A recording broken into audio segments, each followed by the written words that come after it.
From your phone to your computer to the display in your car, none of them can be powered without important computer chips, also known as semiconductors. The Biden administration has invested more than $200 million in innovation hubs focused on researching and prototyping these chips. CBS 17's Bria Hollingsworth got a look inside one of those hubs at NC State. In this lab, Andrew Cantrell and others at NC State are building prototypes of important computer chips called semiconductors. So this is a 6-inch wafer, so you go through and you fabricate multiple chips at the same time. And then we would go through and dice it into the individual chips. These materials may seem small, but they have a big impact on our technology. The lab, a part of NC State's commercial leap ahead for wide bandgap semiconductors, also known as the Claus Hub.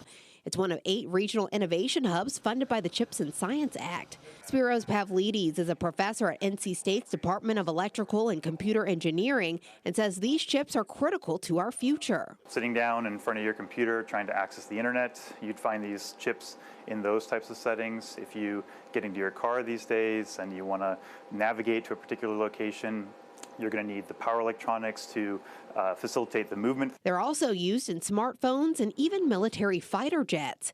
In September, the White House and Department of Defense announced $19 million in first-year funding for 4 projects at the Claus Hub aimed at improving performance of technology used by both the military and civilians. Leaders say only a small number of these chips are made in the U.S., leaving the country vulnerable when it comes to supply chain disruptions and national security. The power that's being house, that's all through semiconductors as well.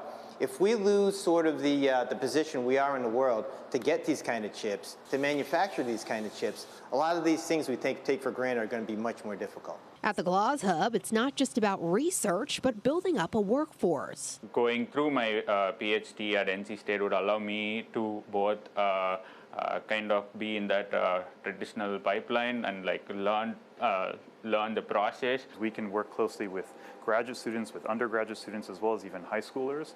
And we can also collaborate with other universities in North Carolina. Preparing the next generation of innovative thinkers.